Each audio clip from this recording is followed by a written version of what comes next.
महाभारत के युद्ध में अर्जुन के रथ पर बैठे हनुमान जी कभी कभी खड़े होकर कौरवों की सेना की ओर घूर कर देखते तो उस समय कौरवों की सेना तूफान की गति से युद्ध भूमि को छोड़कर भाग जाती। हनुमान जी की दृष्टि का सामना करने का साहस किसी में भी नहीं था। उस दिन भी ऐसा ही हुआ था जब कर्ण और अर्जुन के बीच युद्ध चल रहा था।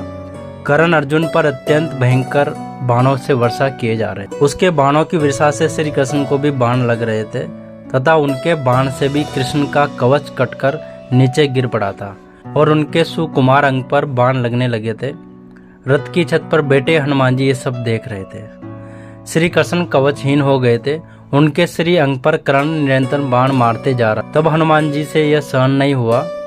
अचानक वे उग्र गर्जना करके दोनों हाथ उठाकर कर्ण को मार देने के लिए खड़े हुए। हनुमान जी की भयंकर गर्जना से ऐसा लगा कि जैसे ब्रह्मांड फट गया। कौरव सेना तो पहले से ही भाग चुकी थी और अब पांडव सेना भी डरकर भागने लगी। हनुमान जी का क्रोध देखकर कर्ण के हाथ से धनुष छूटकर नीचे गिर गया।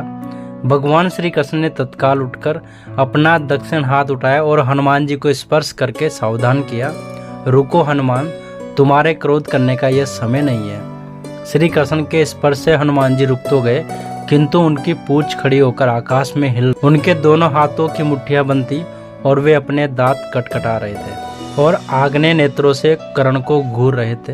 हनुमान जी का क्रोध देखकर कर्ण और उनके सारथी कांपने लगे। हनुमान जी का क्रोध शांत न होते देखकर श्री कृष्ण ने कड़े स्वर में कहा, हनुमान मेरी ओर देखो। अगर तुम इस प्रकार कर्ण की ओर थोड़ी देर और देखोगे, कर्ण तुम्हारी दृष्टि से ही मर जाएगा। यह त्रेता युग नहीं है। तुम्हारे पराक्रम को तो दूर, तुम्हारे तेज को भी कोई यहाँ सह नहीं सकता। मैंने आपको इस युद्ध में आपको शांत होकर बैठने को कहा है। फिर हनुमान जी ने अपने आराध्य देव की तरफ देखा और वे शांत होकर बैठ गए। दोस्तों, अगर आपको ये कहानी पसंद आए तो हमारे चैनल को सब्सक्राइब कर लेना और वीडियो को लाइक करके जय श्री कृष्णा जरूर लिखें। तो मिलते हैं ऐसी एक और फैक्ट वाली वीडियो में। तब तक सब अपना ख्याल रखिएगा। Thank you so much.